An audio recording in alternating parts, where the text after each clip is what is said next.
Alright, so I'm going to be doing another welding video here. It's going to be another welding cut and etch video. Maybe some brake tests, I'm not sure. But I've had a couple viewers request different things, so I'm going to try to knock them all out of here all in one video. So I had one guy request that I try to do a low hydrogen rod. Cut and etch with, I guess, without mill scale and with mill scale, like I did in my last video with the when I was doing some MIG welding stuff.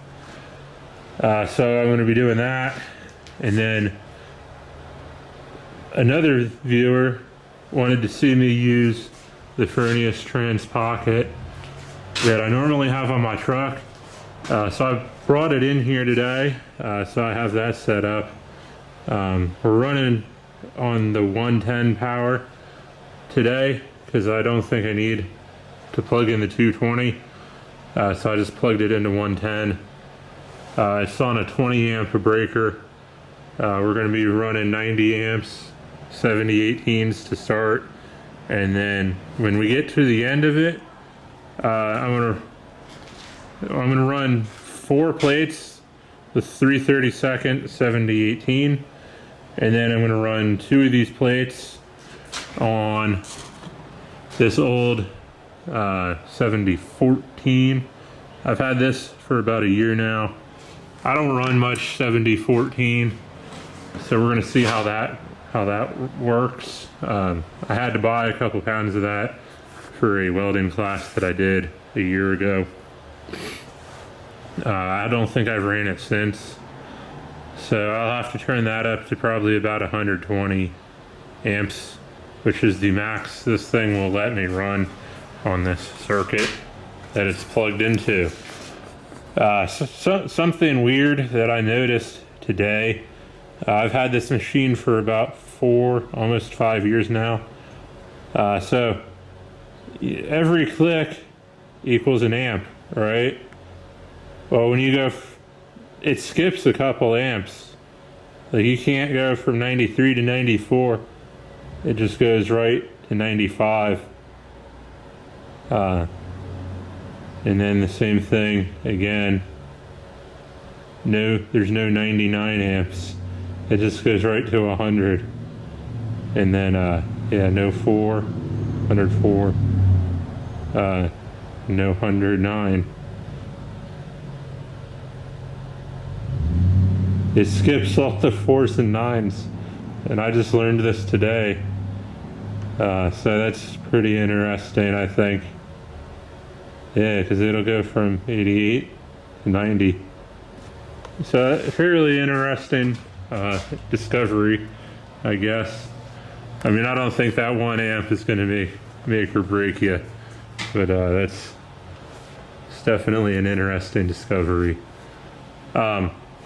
Another note on this machine, usually when I plug it into the 110 on my generator, it'll only let me get up to 114 amps, I think. It's either this one or this one, running on 110, will only let me go up to 114 amps, but now it's up to 120. So I don't know if it's the machine. I might be thinking of the trans steel. Either that or it's the circuit it's plugged into. Because the other one on my generator, I think it's only a 15 amp circuit.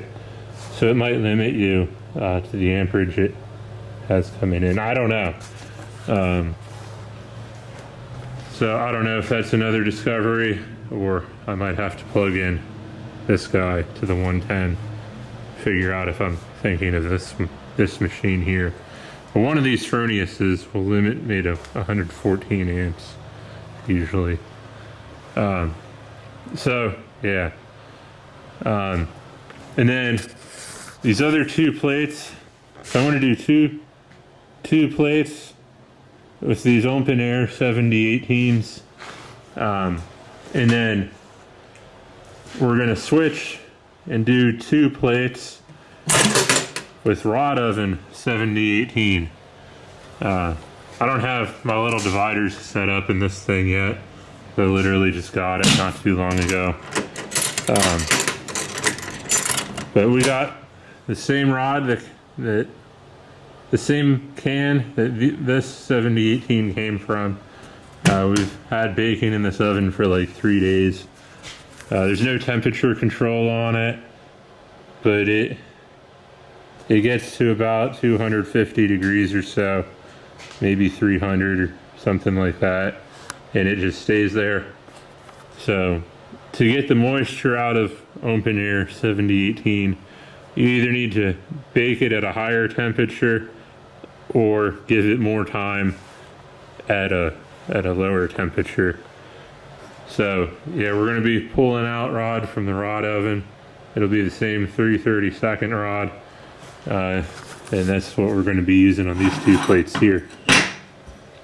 So open air 7018, rod oven 7018, and then 7014, all from the Furnius trans pocket, running on 110 volt incoming power. Alright, so this is the open air 7018. We're gonna start running that.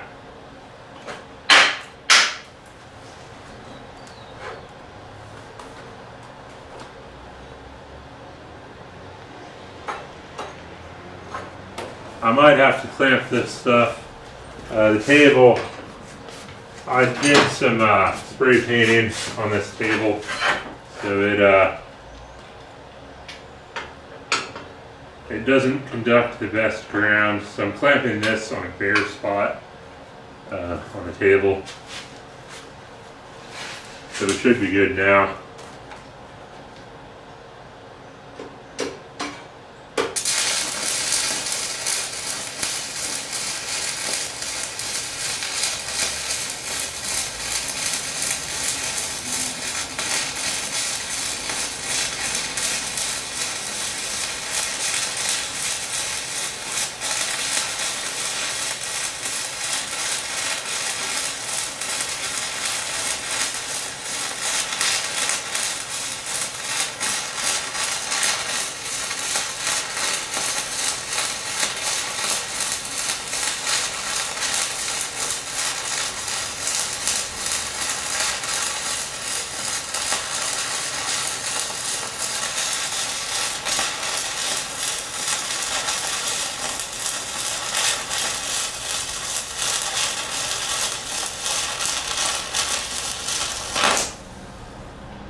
Alright, so I just got done welding this stuff.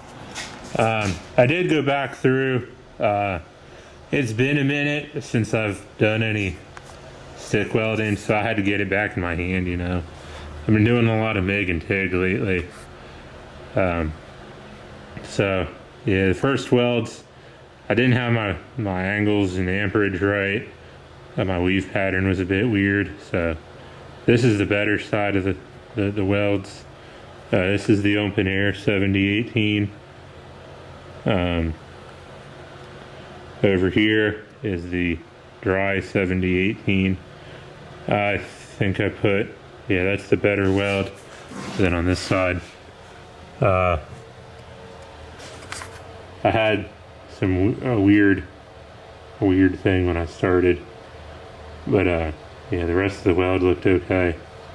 Then that 7014, a lot of people say you need to use that if you don't have a rod oven instead of running 7018. But I don't know, man, that stuff is like junk to me. It's a lot more difficult to weld, I think, especially if you're trying to outrun your slag at the starts. I don't know, I don't like that stuff. Every single one of them, I had a lot of problems with slag there.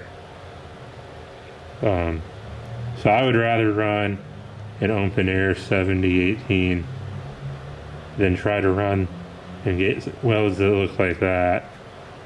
Even when they started getting better, I mean, I don't think they were much better. So, yeah. I mean, I also probably needed to go up to about 130, 140 amps with that size rod, but I could not because I'm running on 110. So that might have also played an issue. I don't know. But I don't like that 7014. So, yeah, let's do a cut and etch and find out what we got here. Alright, so that etching stuff really didn't work too well this time. I don't know why. Could be because of the way I ground it, or maybe I didn't give it enough time to soak.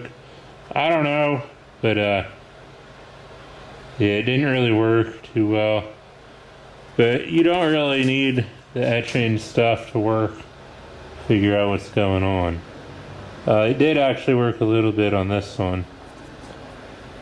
So this is the open air 7018 with the mill scale removed. You can see we got a good weld there. There's pretty good fusion all the way around. This one here, I believe, is the better weld. This one over here was the junkier weld, but both of these on this plate, right where I cut it, seem to be good. This is the same weld. This is the better side. This is the junkier side. And again, it looks fairly decent there. And there's like this little nugget thing in the root, but I think that's just where the plate had a space in it. Not 100% sure, so I need that etching stuff to work. Then here, this is the open air 7018 running over the mill scale, and you can see there's definitely more junk in the root versus when the mill scale was removed. I tried to put my better welds facing each other. So this one here was my junkier weld. And even though I say it's a junkier weld, this one did actually look pretty decent, right in the spot where it got cut. So it's that mill scale, removing the mill scale definitely did help. Yeah,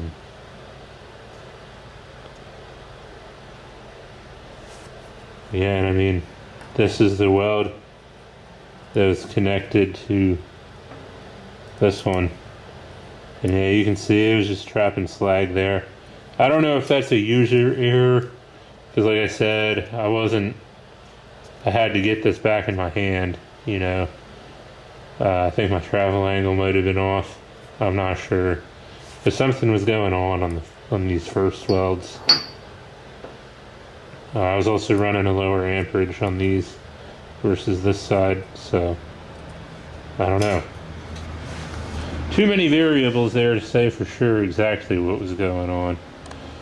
But then this is the dry 7018, no mill scale. As you can see, that's pretty decent weld. The etching stuff actually did work on this one. So you can see that's a good weld there. This thing will focus.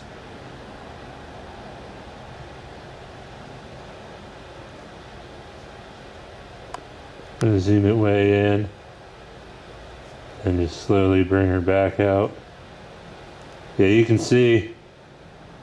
Yeah, that's a good weld. I had a little bit of undercut right where I cut the weld, but it's definitely within specs. And there was less junk in the root on these ones as well, so.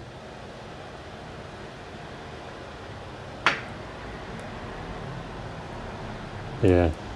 Then moving on from that, then we hit the rod oven 7018 running over the mill scale.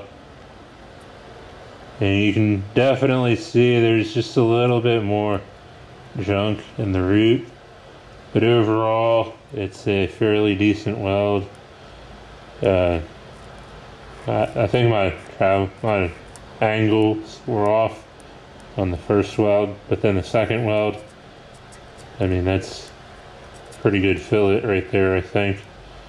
Even though it was running over mill scale, it was a good size fillet, but you can see there's just a tiny little bit more stuff in the root versus the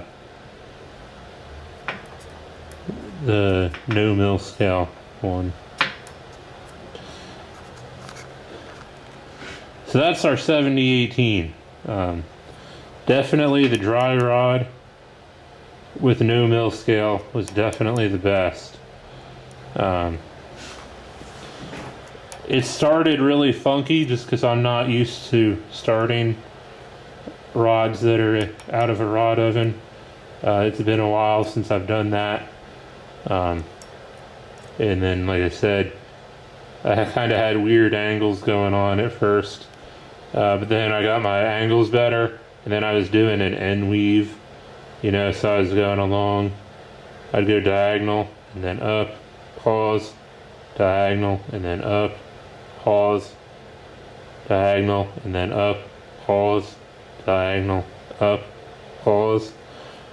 That's how I was doing the 7018 once I started getting it back in my hand. I'm not really sure what I was doing at first, but that end weave, I call it, that's when I was getting the better welds. So now 7014, we'll get into that. You know why? A lot of people say you need to run 7014 if you don't have a rod oven, because this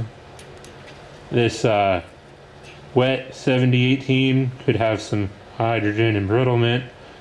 But if you're doing a weld that is acceptable with 7014, in my opinion, an open air 7018 is also going to be acceptable. Yeah, you might run the risk of some hydrogen embrittlement, but if a 7014 is going to cut it, an open air 7018 is also going to cut it. It's not until you start getting into stuff that's super critical that you need to have it dry. 7014 does not have the ductility of 7018.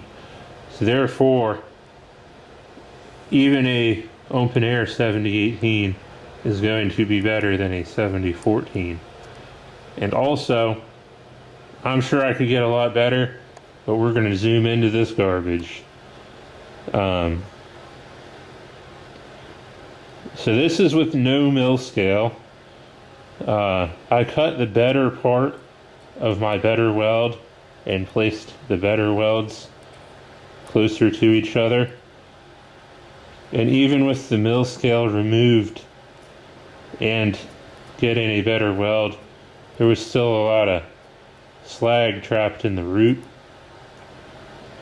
When I was starting out, this is more towards the start of the first weld that I did. there was just no weld there at all. Like it didn't, it had a lot of problems with the slag. I'll see if I can get a good camera angle of that. Well, actually I can't, because there's all that junk on it from the etching stuff. But I was getting slag pockets, if the camera will focus, like that. I was getting a lot of that stuff at first. Even when I started getting better, it still wasn't great. I was still trying to outrun the slag at the start, and that caused a lot of problems. Now, maybe practicing with this rod a bit more would help that. I'm not sure. Maybe throwing them in the rod oven would eliminate that as well. I mean, I remember a year ago I didn't have that problem. Even when I was coming into that rod completely dry, no warm-ups or nothing. I mean, I wasn't having that problem. So 7014 might need to go in the rod oven as well. And then look at this. This is even more interesting, I think. This is when I was trying to run over the mill scale. This is probably cut really close to the start. And I mean, there's a big valley there and almost no weld material on this one. Even though it was cut from the same weld, just that 1/8 of an inch that the saw blade took up. I mean, it made a big difference in what you see here. This is welding over top of the mill scale. And then I was trying to get into the good spot of this weld to see what that looked like. And I think that was the best one, was the 7014. It was running over the mill scale. I mean, the etching stuff didn't really work too well on this, so we can't see if it penetrated into the sidewalls. But the root fusion was definitely better than the root fusion on this one. At least where I cut this one, anyway. So this is 7014. And, yeah, again, there was a lot of issues on the start of this one. I'll see if I can put it here, set it up how it was before I cut it. Yeah, you can see, I mean, I had a lot of issues on that.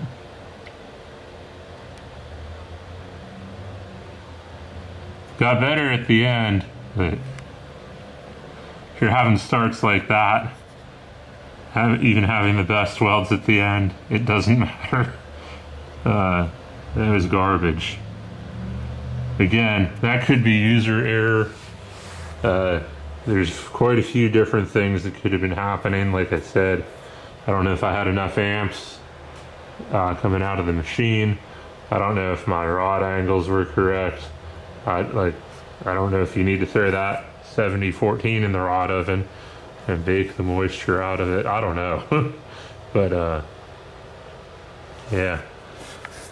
Again, the best one by far is the rod oven, 7018 with the mill scale removed.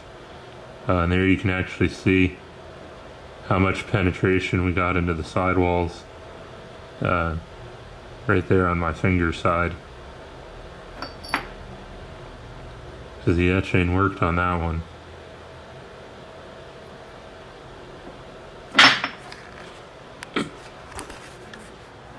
Alright, and then this weld here, I took my a little pointer stick here, which is a 3/32 6010 5P plus. We're going to run this at 70 amps on the trans pocket, just to show that guy with the trans pocket, or who wanted to see the trans pocket. Yeah, 3/32 6010. I set up kind of an open root here with no bevel. We're going to see what happens. Also with mill scale.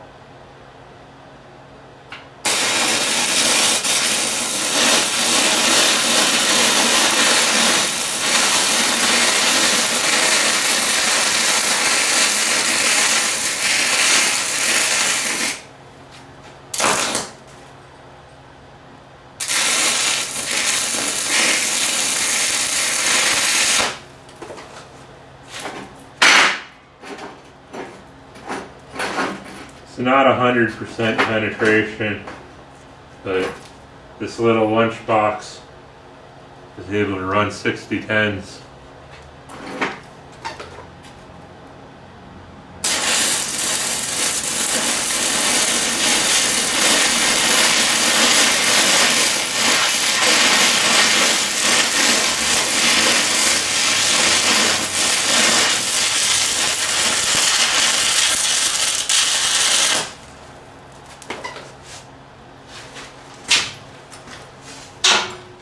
Again, that wasn't, it's not going to pass an x-ray, but you know, farm code welding, on what I did there, yeah, that's an open root, 6010.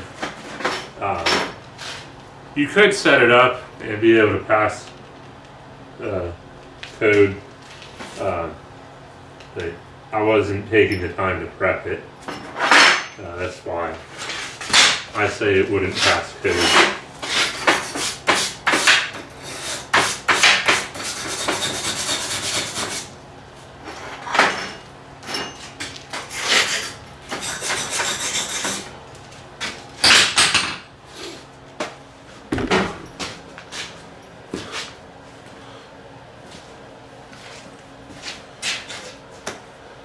All right, so what did we learn from this series here?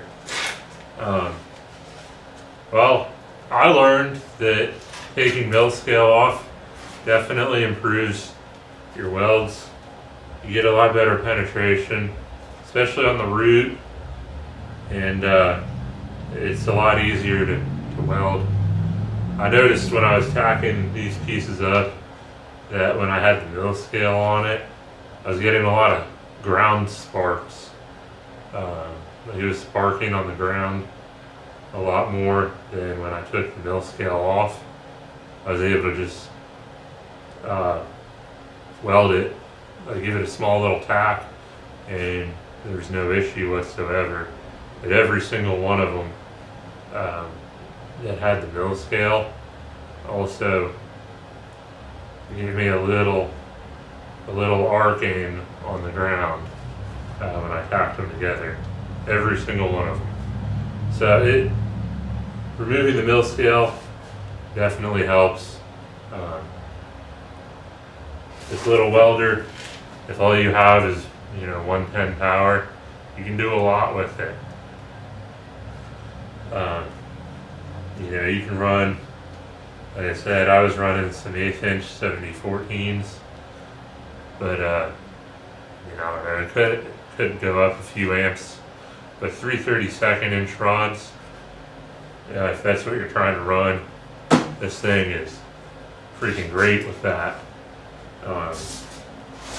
Even the 1/8 inch 6010s it'll run.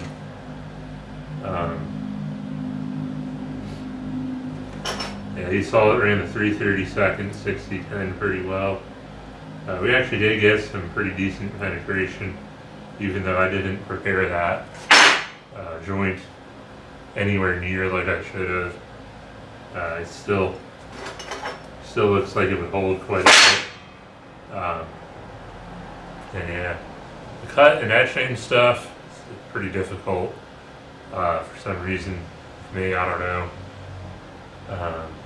But yeah, if you like this series a little bit, give me a thumbs up, subscribe to the channel. Things are slow right now, so I might be doing some more playing around with this stuff, experimenting, trying to refine some skills. Seems like everybody out here in this country is a little bit slow right now. I know I've talked to quite a few different customers giving out quotes for like 30, 40, I've quoted like $30,000 $40,000 worth of jobs recently. For some reason, I don't know, it's like pulling teeth from a baby. It's quite difficult to sell jobs at the moment. I know one of the guys, his bulldozer's actually in one of my videos. He does some field drainage stuff. He used to be booked out an entire year. When I talked to him last few weeks ago, he had nothing lined up for this coming year. I know one of the metal yards that takes, well, it would be this stuff, you know, the short steel, short iron. They take it and melt it down. They're not taking, like they're capping the feeder yards at what they can sell to them. They're being pretty picky at the moment because they can't, like they're slow, so that means the junkyards are now slow. Everybody's slow right now. I know the corn the other few weeks ago was down to like $3 a bushel, whereas last year I think it was 6 or 7. So yeah, it's weird times right now. You know, if you're experiencing this too, you know, drop a comment down below as to what your experiences are. As far as, are you keeping busy, or is your business also slow? I'd like to know. You know, maybe it's just me and the people I'm around, or maybe my sales skills suck. I don't know. Drop a comment down below. See ya. So real quick, since we were talking about things being slow, I'll say this too. You know, I've started building stuff to put on Facebook Marketplace, and I can't sell anything of this either. You know, I made this small little coat rack thing here. I thought that would sell. I tried selling that for like $50. Can't sell that. I made this table here. This is actually the Fireball Tool Challenge squares from that. If you watched my video, I said, you know, I made one set and sent it to Jason. And then I made another set that was similar but not exactly the same size as the challenge. So I made it into a coffee table. Tried putting that on Marketplace, nothing. Well, I got 2 people that were messaged me back, but they were scammers trying to pay me in Zelle or Venmo or something, and they didn't even live in this country. So I don't know how that scam would have played out, but I told them, if you can pay cash and come pick it up in Ohio, it's all yours. You know, nothing. Those are the only 2 people that responded to that post, were the 2 scammers. And then this, I actually just put this up either last night or today. I can't remember, but this is a rocket stove. Hopefully that sells, but it probably won't. And you know, I got my trailer ramps over there. I actually have 2 options now. You can either get it with just the normal options, like the normal bottom end, or you can get these plates on it that fit a Maritz trailer. And yeah, I sold a few of them about a month ago or so, like 2 or 3 sets, but after that, nothing. So it's been really hard to even just make stuff to sell, because I don't know, either I'm making the stuff wrong or nobody's buying it. I don't know. But I even tried pricing this stuff to sell, and it just won't sell. So it's definitely definitely a strange time we're in right now. These trailer ramps, I mean, they're seasonal, so I don't really expect to sell many during the winter. But, you know, this stuff, I mean, I don't know, there's no reason why it shouldn't sell. I mean, the coffee table's kind of weird with the chain, the welded chain legs, but I would have thought somebody would at least messaged me about it. But no. No messages on either the coat rack or the coffee table. And, yeah. So we're in some weird times at the moment, I feel like. Let me know what you're experiencing.